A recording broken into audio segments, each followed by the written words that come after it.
Time has flown, I'm sure, very differently for everyone. It sometimes feels very slow, sometimes feels very fast. But it has been a great pleasure to do these live streams. It really has. They're very different to recording static videos. It's lovely to have people in the chat saying hello to everyone, interacting. Even last time, getting some silly jokes in there. It was great. So it'd be great to know, as always, if you can hear me and see me, and if you can, yes, as David's saying, let us know where you are. Maybe if this is your first time, you could say where you're calling in from. There's a lot of people who find this a regular show now. It's become a show.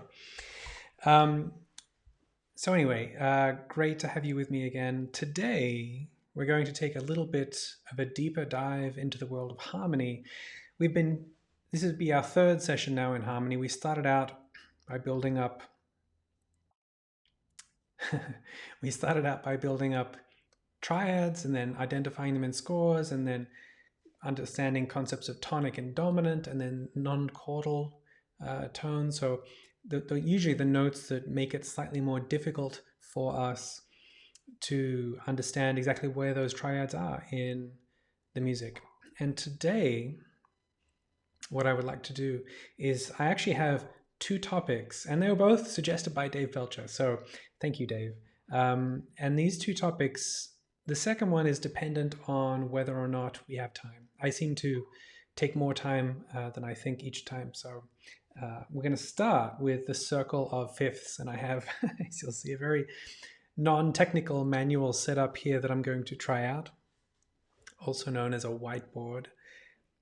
And then the second chunk of topics, time permitting, will be secondary dominance, tonicization, and modulation. Now, it's diving into a sort of deeper world there of harmony, but I think that it would be of interest and ties in very nicely with the circle of fifths. So I see some, oh, hello from Cairo. Michelangelo, great to see you. Deb is all the way from Newcastle, New South Wales. Great. Newcastle, great beaches up there. Love that place. Martin from Fresno. Great. A lot of familiar, I want to say faces, but I guess they're just a lot of familiar usernames. So great to see everyone again. As I said, we'll be delving further into harmony.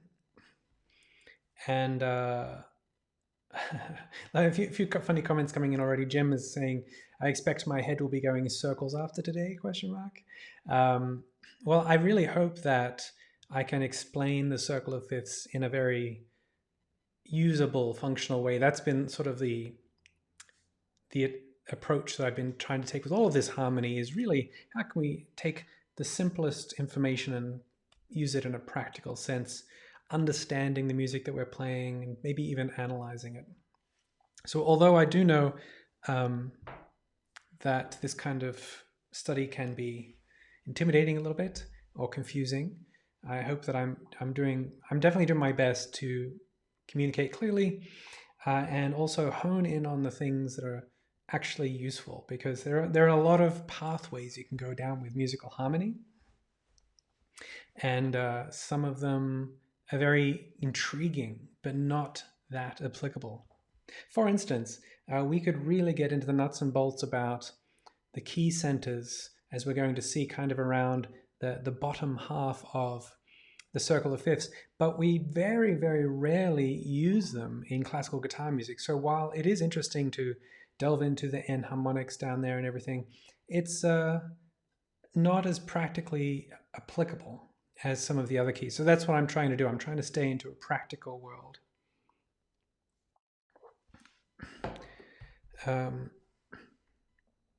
Great.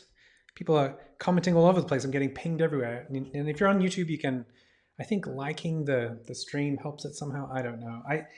I used to really put a lot of time and effort into all of this stuff about how to get the message out and get more people, but now I've just kind of given up. I feel like if it's good enough, it will disseminate and get out there anyway. Hey, Jana. Jana is a really wonderful visual artist. I think it's San Diego Jana's in, and she shared some of her sketches and drawings and images on our um, what do we call it? The CGC Happy Hour a couple of weeks ago. That was really a treat. And Jana, I really treasure your uh, picture that you put into the book that was given to me and Dave last year. So thank you. That was really a treat. Well, sounds like sounds like everyone's in here. I like Jacques saying bonjour, bonjour de Montreal. I am 99.999995% that I shall enjoy and learn. So there's always that. So you're telling me there's a chance that you're not going to enjoy it.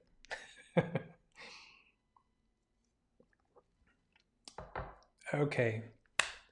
Well, it's 4:07. Usually that's enough time for everyone to come in.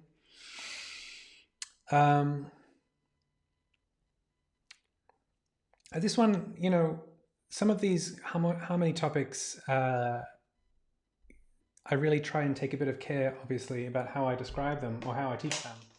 And this one I'm a little more on edge about, just because it's not.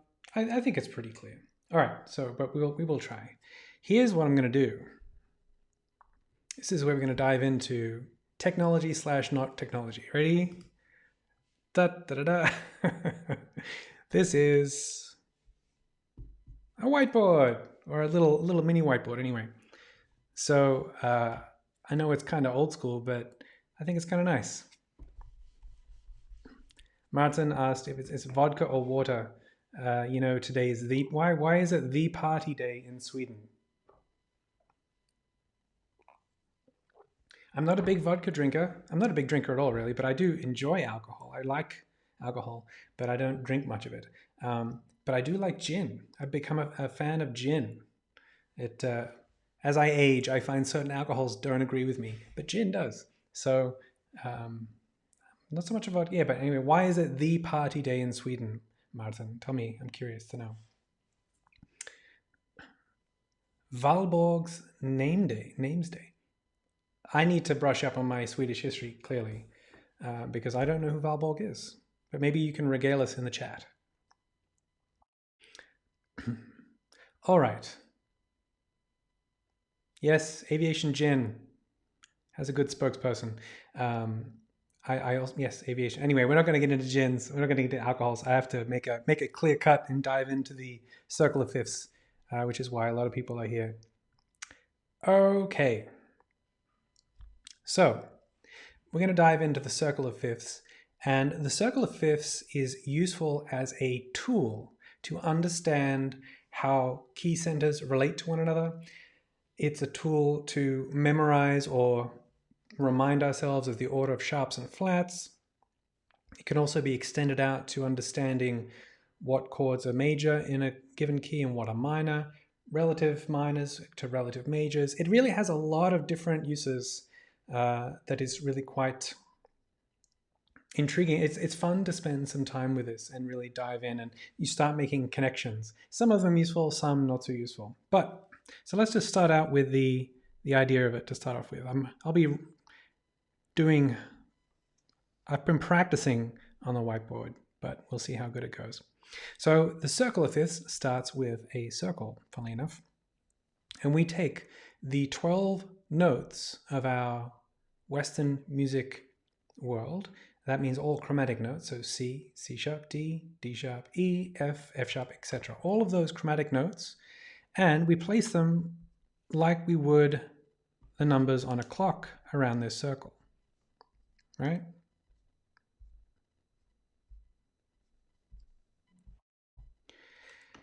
So that's going to encompass all of the notes that we have within our musical world. So we start with C here at the 12 o'clock position.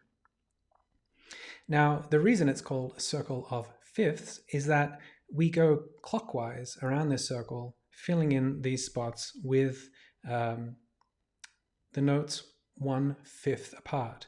Now, I'm sure some of these will be familiar, but they might be less and less familiar as we go around. Now, from C, the fifth away from C is G. Now, some of you might be asking right away, how do you figure out what a fifth is? Well, there are a couple of ways, and a very practical way is to think within the key. You know, in the key of C major, we have the notes C, D, E, F, G. Or seeing as I have a whiteboard, let's just do it here. C, D, E, F, G, A, and B. Those are the notes that we have in the C major scale. And if we think of them as scale degrees, C is 1, D is 2, E is 3, F is 4, G is 5, A is 6, and B is 7. So we started with C, and if we find a fifth away from C, that's G. Now that's all well and good when we're thinking about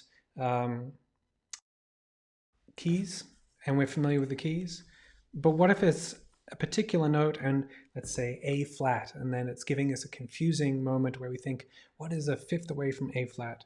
Well, another nice way on the guitar or piano, but the guitar is actually very accommodating for this, is we can think that it's 7 half steps away from the other note. So a really nice example for the guitar is, what is a fifth from E? Well, if we think about 7 half steps, we can actually look at our guitar and think 1st fret, 2nd fret, 3rd fret, 4th fret, 5th fret, 6th fret, 7th fret. And that's going to be a fifth, right? And what note is that? Dun, da, da, da. I'll give you a second to think about it, or grab your guitar and just play the 7th fret on the first string. So the open note is E. Go 7 half steps away and we get a B. So that's your fifth. So you can always count up 7 half steps away from your note and you will find a perfect fifth. So there are 2 ways to know where your perfect fifth is. So we're going to continue around, and over time these things become memorized. They really do. I know they're not for many of you now, or maybe half memorized, but they do become memorized. I'm not suggesting to memorize this entire table, but it's something that over time you'll be able to write out by yourself. And yes, we can technically go up here. Now, if we go this way, we'll see that we get fifths. And in fact, if we keep going around, we're going to get fifths as well. But this has, by here, C sharp, we have 7 sharps. And it gets very impractical to go any further than that. So in this direction, we get fifths. Now, if we went in the other direction, we would get fourths. So we always start, the first note is our lowest note, C. We think a fourth away from C is F. And a fourth away from F is B flat. A fourth away from B flat is E flat, and so on.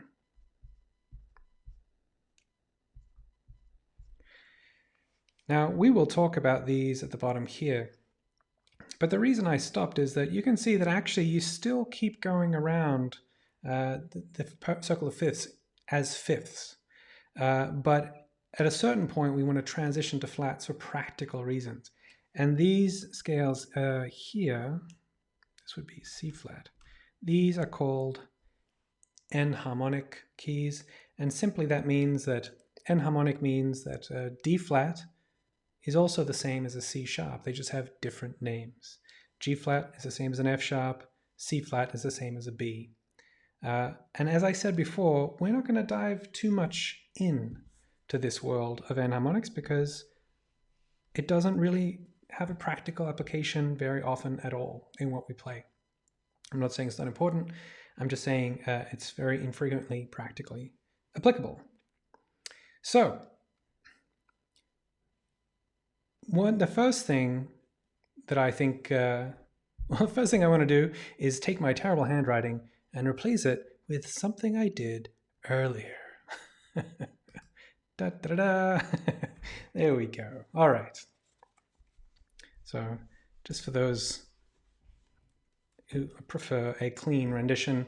Now, we said that as it goes around clockwise, we are actually going in the order of fifths. From C to G is a fifth, G to D is a fifth, and D to A is a fifth. So one very useful aspect of the circle of fifths as a tool helps us figure out very quickly what the dominant of any particular key is. So for example, we're in the key of C, looking at our circle of fifths, we can see the fifth away from C is G. It's right next door.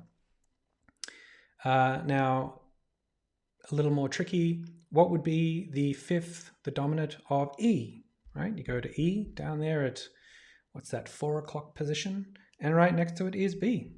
So it's a real simple way to figure out what is a fifth. And of course, these are all going in a clockwise formation. So similarly, if you wanted to take something more difficult, what is a fifth away from D flat? We have our D flat around here. So all we have to do is keep going clockwise and we find our A flat. So there is useful point number one with the circle of fifths. It helps us to figure out the dominant in a key or anything a fifth away, an interval a fifth away. And if you remember what I said before, clockwise, we're going in fifths, and anti-clockwise, we're going in fourths, right?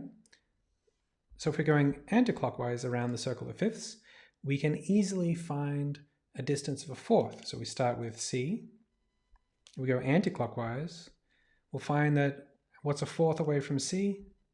In fact, it's an F. Similarly, we can, well, obviously we can do that anyway. So over here, A, what's a fourth away from A? We go anti-clockwise, D.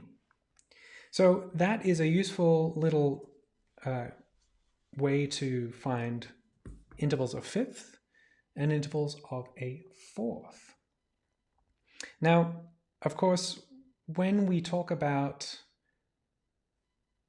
analyzing a piece of music, often we want to understand the tonic and the dominant, and perhaps a very common other harmony, the subdominant. Remember, we referred to them with Roman numerals, so the tonic is 1, the dominant is 5, and then the subdominant is 4. Now, given what we just figured out with the direction of the circle of fifths, if we start again with our key of C, the 1 being C, then we know the dominant is G, and the subdominant is F. So we find these neighboring positions on the circle of fifths give us this information very readily. So again, we've got our circle, which you see a much lovelier version over there, and we've got your tonic there, your dominant there, and your subdominant there.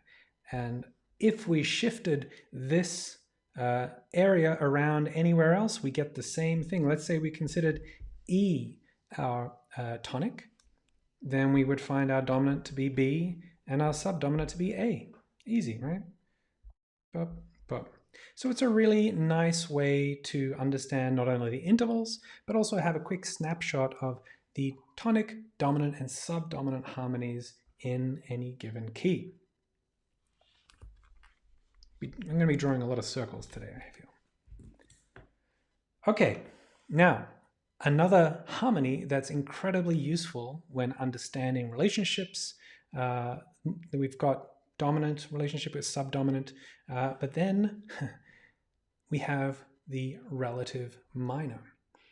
Now, the relative minor is a key center or a scale that shares the same key signature as the major key. So in C major, we have no sharps and no flats. Now the minor scale that has no sharps and no flats is A minor, often writing it in lowercase just to denote a minor. Similarly, let's say D major has 2 sharps. What minor key has 2 sharps? Well, that's B minor. Okay, now a really quick way for us to find that on the guitar, similar to how we found fifths, if you ever want to find the relative minor of a major key. So let's say we start with C.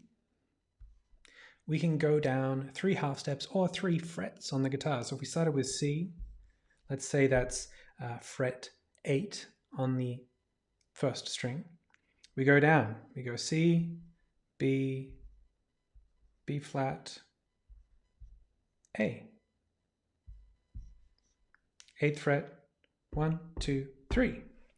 And then we have our relative minor. Now you can do that from any key. So if you start on, let's say, the 5th fret of the 4th string, that's a G. Now if we start on the 5th fret, we go 5th fret, 4th, 3rd, 2nd, F sharp, F, E. E minor is the relative minor of G major.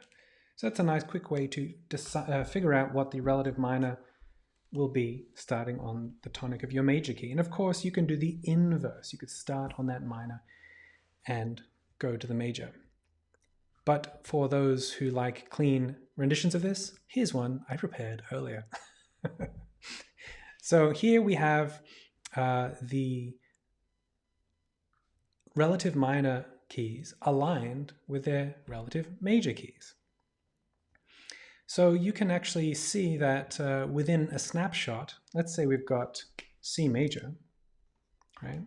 We know that our subdominant is here, F. We know that our dominant is here.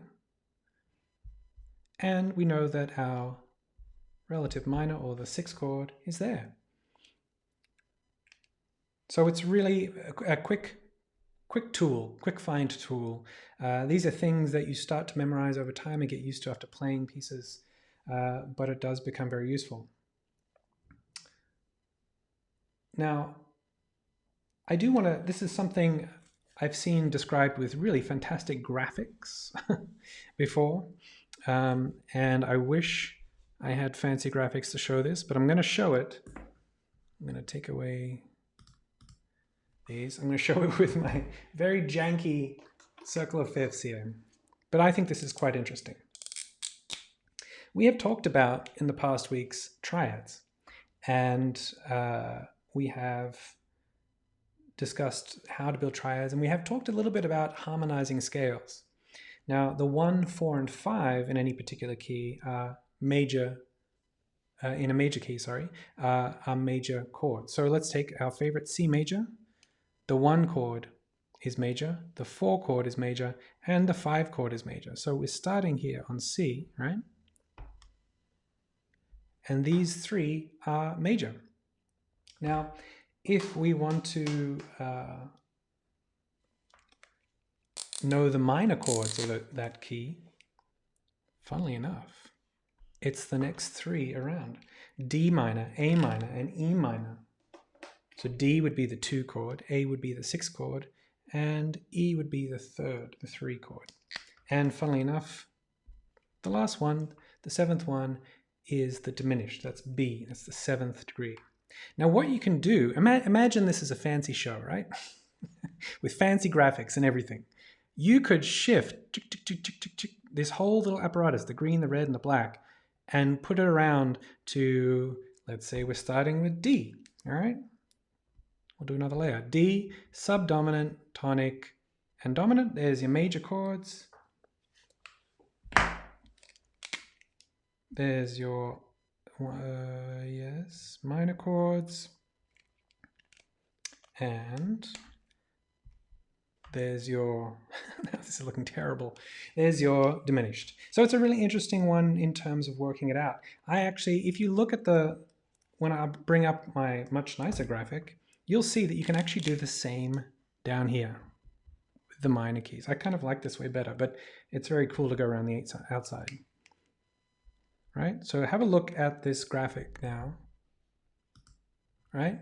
I don't think you can see my cursor as I point to them, but if we're looking at the key of C major, next to it on the left, we have the subdominant F. Yeah, I can do it over here. C, 1. F, 4, and G, 5. Now, if we go underneath to our minor related keys, it actually tells us the minor chords in that scale. D is the 2 chord, A minor is the 6 chord, and E minor is the 3 chord.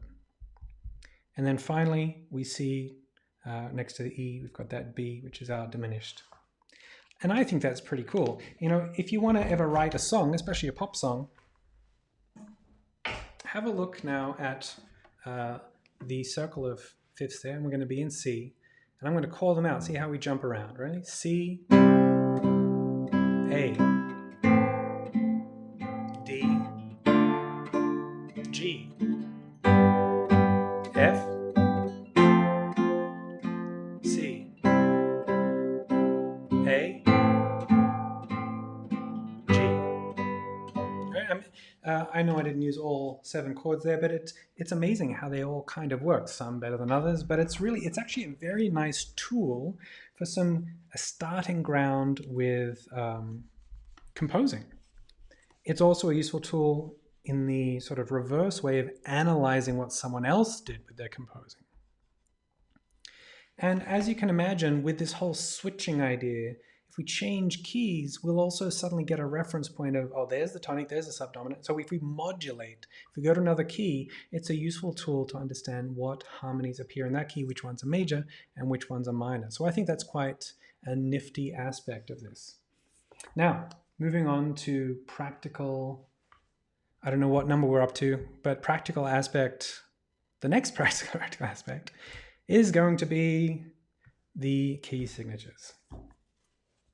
Now this is an aspect of the circle of fifths that is kind of cool as well in terms of how it's organized. So part of the reason we talk about related keys or closely related keys has to do with the notes that they share. So if we look at C major at the top there, you see that C major has no sharps and no flats. Next to it, we have G major. It has all of the same notes except for F sharp, right? That's the one sharp that comes into it. So you can imagine that if we were playing in C, it doesn't take too much in terms of harmonic activity or even our listening to make a jump to G major, because there's so many shared notes that it's an easy transition and it's a close relationship. Same goes for F. It shares all the same notes save for B flat. And so it'd be very easy to transition to F major and it would sound organic, or it would sound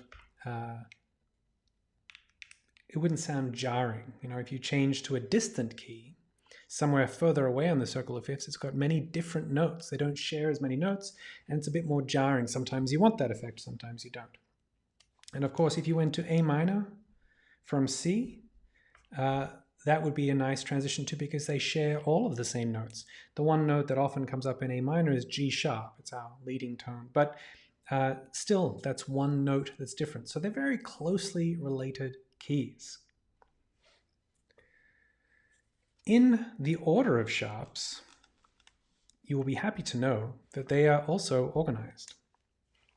If we look at, I'm going to start over here, C, we have no sharps or flats. When we go to G, we get one sharp, and that is an F sharp. When we go to D, we get two sharps, and that is F sharp and C sharp. We go to A, we get three sharps, and that is F sharp, C sharp, and G sharp.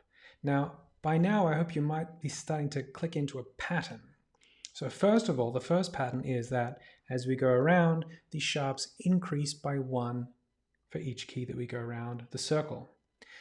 In addition to that, the sharps are in an order that follow the circle of fifths. So if you go to F on the circle of fifths, over here, I can't draw on it, unfortunately. If you go to F, that's F sharp. The next sharp is C sharp. The next sharp is G sharp. The next sharp is D sharp, A sharp, E sharp, etc. So it actually gives you the order of the sharps. And for many people, we like to have little mnemonic devices so that we can remember the order of sharps. The one, we all get taught different ones, so please feel free to write it in the comments of what you were taught. I was taught Father Charles goes down and ends battle. That is 7 sharps, and that is the order of them. And but you can also see that in the circle of fifths, F, C, G, D, A, E, B.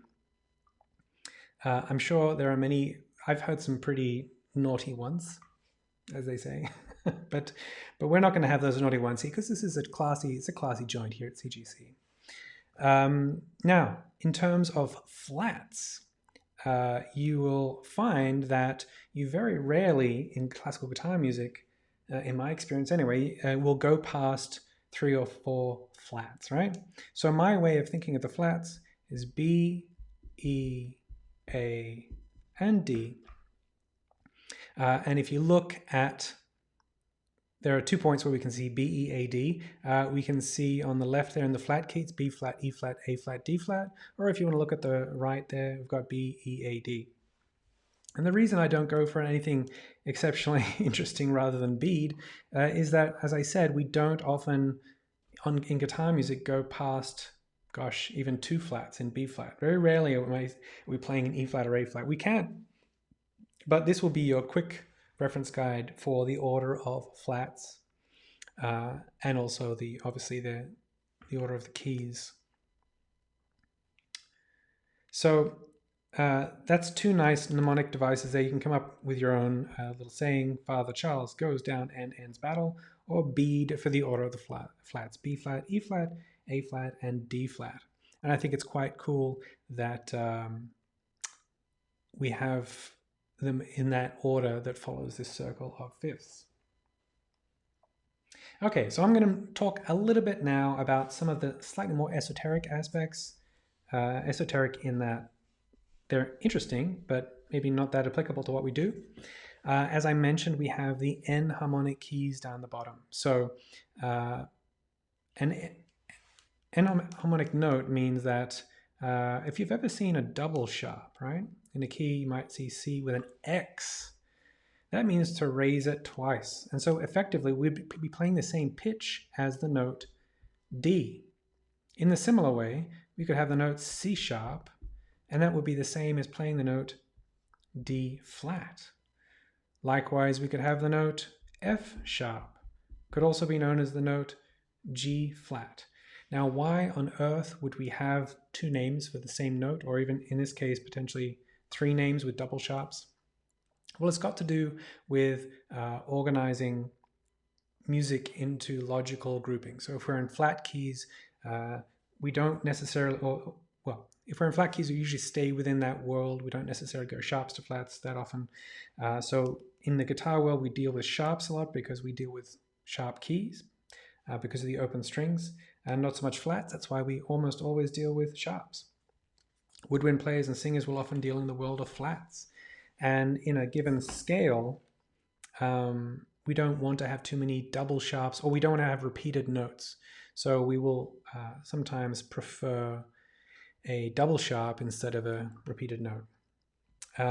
Another interesting thing that happens is for those jazz players out there, on the circle of fifths, we can easily find tritone substitutions. So let's say we have C at 12 o'clock. If we go to polar opposite, which Bartok was a big fan of, we would get F sharp, which is a tritone away from it. And I'm not going to be explaining what a tritone substitution is, only to say that if you're looking for it, this is a really nice, clear way. It's just polar opposite on the circle of fifths to find your tritone. It makes sense because a tritone is as far away from that note before you start coming back. So it's a polar opposite. And lastly, we can also think of 2-5-1 progressions. Again, a little bit more jazz oriented, maybe pop oriented. But let's say we're thinking of 2-5-1 in the key of C. Then just using the circle of fifths here, we can go D, G, C. It would be probably a D minor, but we can still go 2, 5, 1. So I'm just skimming over these because they're not as applicable to what we do on classical guitar but it's of note regardless. There are a number of other things we can actually draw conclusions with the circle of fifths. It's very fun to see some patterns emerging. But as you can see, it's a tool. I think for some people it might be a mysterious object that they've heard about, and they think, I need to know the circle of fifths to understand harmony. But rather it's a representation, a really nice organization of the information for a quick reference guide. You could liken it to a subway map. You can either know the city and know where you're going and how to get there, or you can refer to the map because it's not memorized, but you probably have memorized the areas you go to frequently. Likewise, it's a bit like a calculator. It's not going to solve the problem for you, but it's a good way of just getting there quickly and checking some of the information. So those are, in my opinion, the core aspects of it. So I'm going to leave the circle of fifths there and I'll ask for some questions. I do have the second topic of secondary dominance, tonicization, and modulation, but I'm wondering about our timing. So I'm now going to take some questions. And I'll leave myself up in this little corner here because it's nice to have that circle of fifths up there. So I see a question here from Jerry Lynn. What is the name of the key with all 7 sharps? Well, we can figure that out actually by looking at it. So I stopped on this particular diagram, which I tried to do in a practical way, at 6 sharps and 6 flats.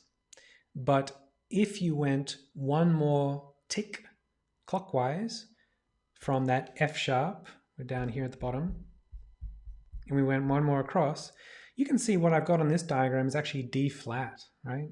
That doesn't make sense. But what is the enharmonic note for D flat? What is the other note we could call it? D flat is the same as C sharp. So F sharp has 6 sharps, then C sharp has 7 sharps, which kind of makes sense in my brain because C major has no sharps, and then C sharp all the way around now has 7. Likewise, if we go the other direction, B, which has 5 sharps, could also be written as C flat, which would have 7 flats. So we've come to the full use of all of our sharps and flats there.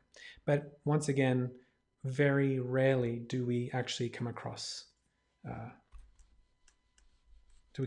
those sharp and flat keys, but of interest nonetheless. Jeff asked, how do songs typically modulate to different keys and how far do they normally go? It's a great question. That sort of starts to dig into what the second topic is, which is tonicization modulation. There are a number of ways to modulate. You can use a pivot chord, common tone modulation. You can do a gear shift modulation, as they like to say in pop music. But let's say, right, we've got C major. Always using C major.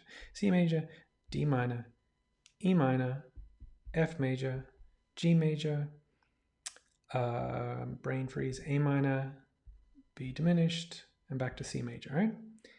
I'm going to run out of space here, but if we're going to now modulate to the key of G major, let's look at all the chords that are the same. G major, same. A minor, same. B diminished, nope. C major, same. D minor, nope, that's a D major because it's not the 5th. E minor, same. And F, no, because that would be an F sharp diminished. So we've actually got E minor, G, A, and C that we could pivot on. That means if we're playing that chord in C major, we could go from one of those chords and use it as a chord that belongs in both keys and kind of get off the roundabout, if you like. I'm going to play C major.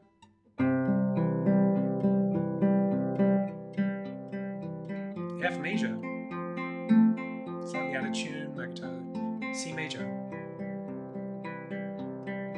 A minor. D major. Right? So that D major that I went to, which is here, does not belong in C major, but the A minor did. So I pivoted of this chord to go into the new key. A much more common way to do that is to do something called a secondary dominant, and that's what we might talk about. It's probably next time. I feel like I don't want to run too long. But that's one. Another one is common tone modulation. And my favorite one I like to call the gear shift modulation. And if you think of, what's that famous Whitney Houston song? We'll always be with you. I can't remember the name of the song.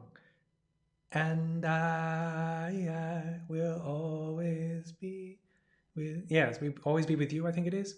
But you know those at the end of pop songs, how they just go, chunk, we'll always love you, thank you. And then it just suddenly goes, or just like suddenly goes up. That's called an unprepared modulation, and it can be very jarring, but very exciting. So there are all different types of ways of shifting in between and out of keys. But the closer they are related, as in the more notes that overlap, the easier it is to shift in and out of them. Okay, I'm looking at Brent says crash modulation. Yes, it's a good where I just like gear shift for like and like shifting a gear and we're in a new key. There's no preparation. Chris asked, what dictates in classical guitar composition which key it is best played in? As you said, the classical guitar doesn't lend itself to flat keys so much. Why is that? So yeah, I've talked about this a bit in the past, but it's a really simple and curious answer, and that is that, as you can see in the circle of fifths, if you start with F major, the key signature of F major, as you can see, has one flat, B flat. And as you go along, goes B flat, then B flat and E flat, and B flat and E flat and A flat, and B flat and E flat and A flat and D flat, and B flat and E flat and A flat and D flat and G flat. Now think about the open strings on the classical guitar. B, gone. Natural B is gone, we want B flat. E, now we've lost 3 strings by B flat. So, and then E flat, we've lost the A, we've lost 4 strings, and then by A flat we've lost 5 strings, and by D flat we don't have any of our 6 open strings that are open for business, so to speak.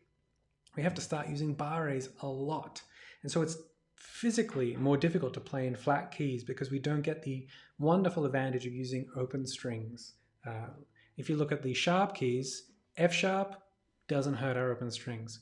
C sharp doesn't hurt our open strings. G sharp doesn't hurt our open strings. So, well, I mean, okay, you could argue that G sharp, but you can understand that it sort of happens later in the curve around. So that's why we find less use, because C major, G major, D major, A major, and E major, E with the 2 tonic notes being the 1st and 6th string, very useful. A with the bass on the 5th string, very useful, and the dominant E being on the 6th string. All of those keys are very suited to the way the guitar is tuned. Should the guitar have a different tuning, you might find that it becomes more conducive to other keys. There's that, and I would very much assume there's a cultural aspect to it as well, as in we've lent so heavily on that side of the circle of fifths, the sharp keys, that we now just everything's kind of geared, or at least tilted that way. Jim asked, how do we come up with standard tuning? I'm not sure about the history of it. It would have evolved out of the Baroque guitar and the lutes and all these kinds of tunings. There's a lot of interesting, if any of you saw me talking with Jeff Peterson out in Hawaii, they had a lot of open key tunings, a lot of different tunings. Slack key guitar has a lot of these open tunings where they retune the guitar to sound differently. And it brings out different sounds. So there's a lot of different traditions that do have different tunings. I couldn't answer the question why we have this tuning right now, but I'm sure it has evolved from our ancestor instruments.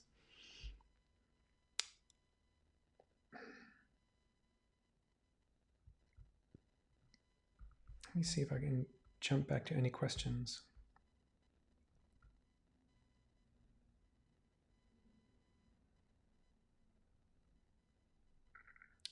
Les asked, why do composers choose a particular key? That's an interesting question. I think you're going to find different answers with different composers.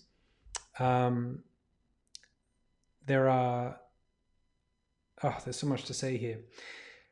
So I think some aspects, I'm just going to give you a rest from the circle of fifths for a second. So the question was about why would some composers choose certain keys? Okay, for some composers, I think there's a practical aspect about choosing a key that suits the instrument. There are some composers and musicians who associate differently with different keys, whether it be a feeling. The classic line from Spinal Tap is D minor, the saddest of all keys.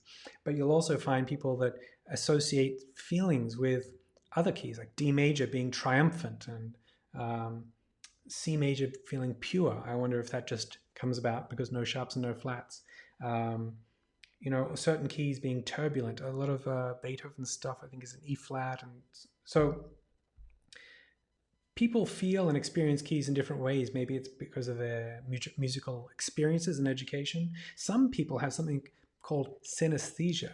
And this is where your brain actually conflates the senses. So the most common senses that are combined is color and also sight and sound. So when you hear a certain key, you hear a certain color. And a couple of famous exponents, drawing a blank, the French composer from the south. Well, anyway, one of them was Scriabin. He'll come back to me in a moment. Scriabin was a composer. He actually wrote a piece that had directed to have colors projected as the piece was being played, because when he heard harmonies and pitches, he heard colors. Messiaen, I think, is one whom I'm after. Yes, Messiaen. There's a great picture of Messiaen with a big scarf that had the colors that he heard in a certain piece. I mean, he would do things like sit in a park and notate bird calls. So he was a really interesting composer. But so synesthesia, for instance, so people might go to very extremes as to having relationships with keys. Now, an interesting fact is that standard tuning 440, A440, wasn't codified for a long time. So back in the day of Johann Sebastian Bach, for instance, instruments would be tuned to the thing that was the most constant and or the most hardest to tune. So that would be the town organ. So you would actually get different relative tunings in different locations. And that always makes me it's my little caveat, or I don't want to pick arguments with people, but when people are talking about, a certain piece by Dowland or Bach or whatever needs to be in this key, you could never modulate it to that key. For example, the G minor fugue from the Sonata BWV 1001, like this.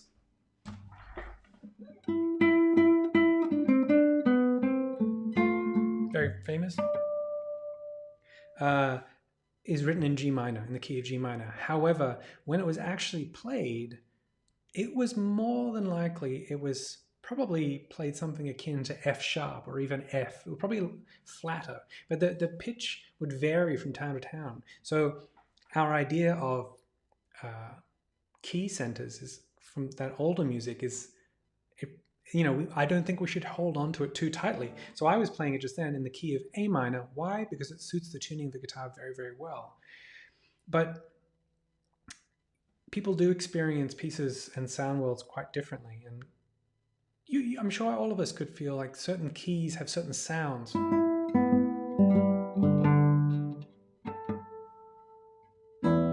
So,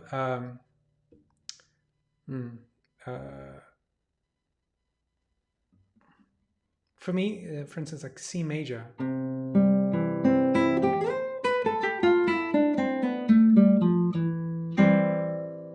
Is a very vibrant, beautiful sound on the guitar, as is D major. F major, however, and this maybe has to do with the resonance of the open strings, is a little more condensed and yeah, condense is a nice word. What else would be B flat? Again, another sort of non-resonant key on the guitar. And some people's guitars, my guitar is tuned to A. If you tap very lightly on your bridge, you'll actually hear a pitch. And that's the key that your guitar is sort of tuned to. And you'll find that that key probably sounds a little more resonant than others on your guitar. So you can see how there's this whole myriad of reasons that a certain key would sound a certain way with a piece or an instrument or to a different composer or in a different geographical area. So it's there's all sorts of reasons that people would choose different keys. In terms of what we play, a lot of it's been chosen for pedagogical reasons. You know, you start in keys with fewer sharps and flats and that are conducive to instruments. So that went off on a bit of a tangent itself. Jeff said this is like a baking show. All right. I'm just going through the previous comments to see if there's any questions in there.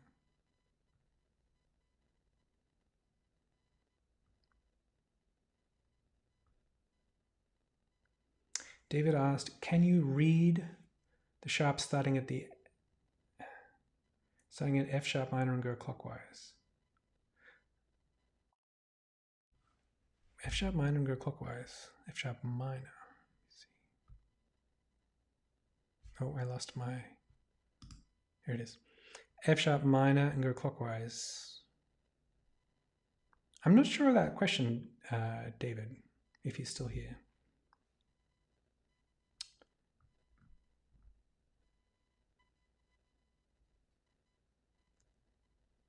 Okay. Okay, I'm getting some. Martin is asking, more like if a composer writes 100 pieces in D major and then writes the 101st in another key, it means something to the composer. Yeah. Hannah asked, is a capo ever used in classical guitar music? Absolutely. A capo is wonderful for changing keys very quickly. So we could, so for instance, I've worked with a number of singers, and singers are somewhat bound by their own vocal range. So if a piece of music is in a key that's not very kind or fitting with their vocal range, they might ask you to play it in another key, which to them, I think, because they often ask really talented piano accompanists to play with them, it's like, oh yeah, sure. Or that ability is quite an amazing ability to modulate at sight. But for guitarists, we can actually get away pretty easily by just putting a capo on and playing exactly the same right-hand fingerings, albeit maybe a little bit bunched up in the upper regions, but we play the same fingerings and we can play in a completely different key. So that's, yes, we will often use capos to play with other instruments in particular, or we can play with capos to get a certain sound on the guitar. I wonder if let me see if I have one handy. The capo, oh yeah, here we go. So let's say we had a piece in C major, and then the singer says, could I please have that in E flat? And you just glaze over and say, how did I ever get into this position? I want to run away. Oh, hang on, I have a capo. E flat major. And we just think about playing in C major. We can read the music in C major, yet we're actually playing in E major. Now the reason I was doing this is because the capo actually, it sounds a little different. I quite like the sound of it. Like for instance, this piece, no, I'm getting on a tangent here. Well, it's the famous piece by Bach. It's the prelude from BWV 997, and it's often written in A minor, but originally it was in C minor. And if we put the capo on and play the same notes,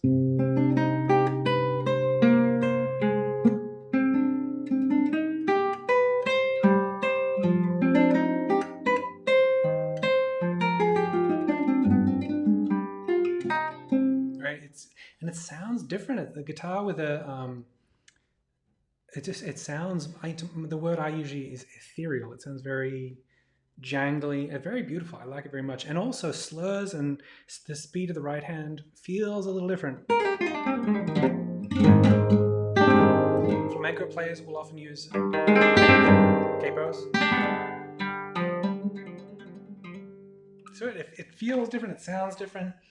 Often in standard classical repertoire, we don't too frequently deal with scordatura, so retuning of the strings, or capos, but they open up a really large creative opportunities. So I highly encourage you to play around with it.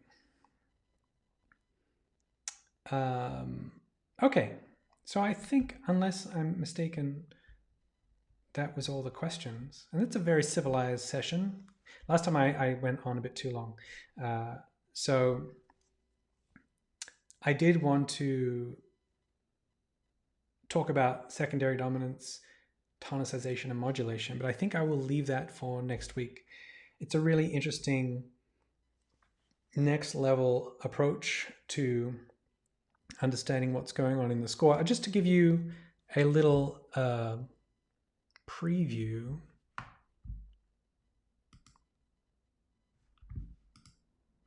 Yes, a little preview here.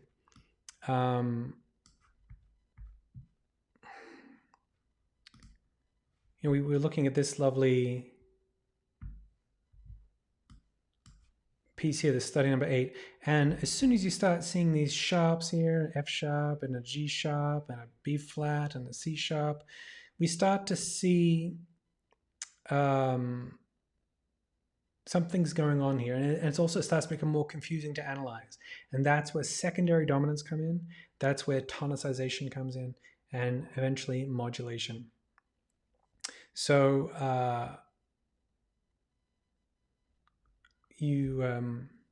we're going to be looking at that. And there's actually, so one of the progressions that we come across so often follows the circle of fifths, and we can delve into that. But I'm going to resist the temptation to dive into that now. It's just, yeah, I'm back. That's just a little teaser into next week. Jenny, I thank you for asking that question. I knew that people probably would want that the graphic. It already actually exists in the BWV 999 study guide. We're going to be putting it in all the study guides. I want to work on it. It's not a unique diagram. If you just put into Google circle of fifths, you'll come up with a lot of very similar looking ones. I'm thinking maybe, would anyone be interested if I put this alongside other things like intervals and all these little bits and pieces we've been talking about? I was thinking about doing one of those posters that has all the different reference things.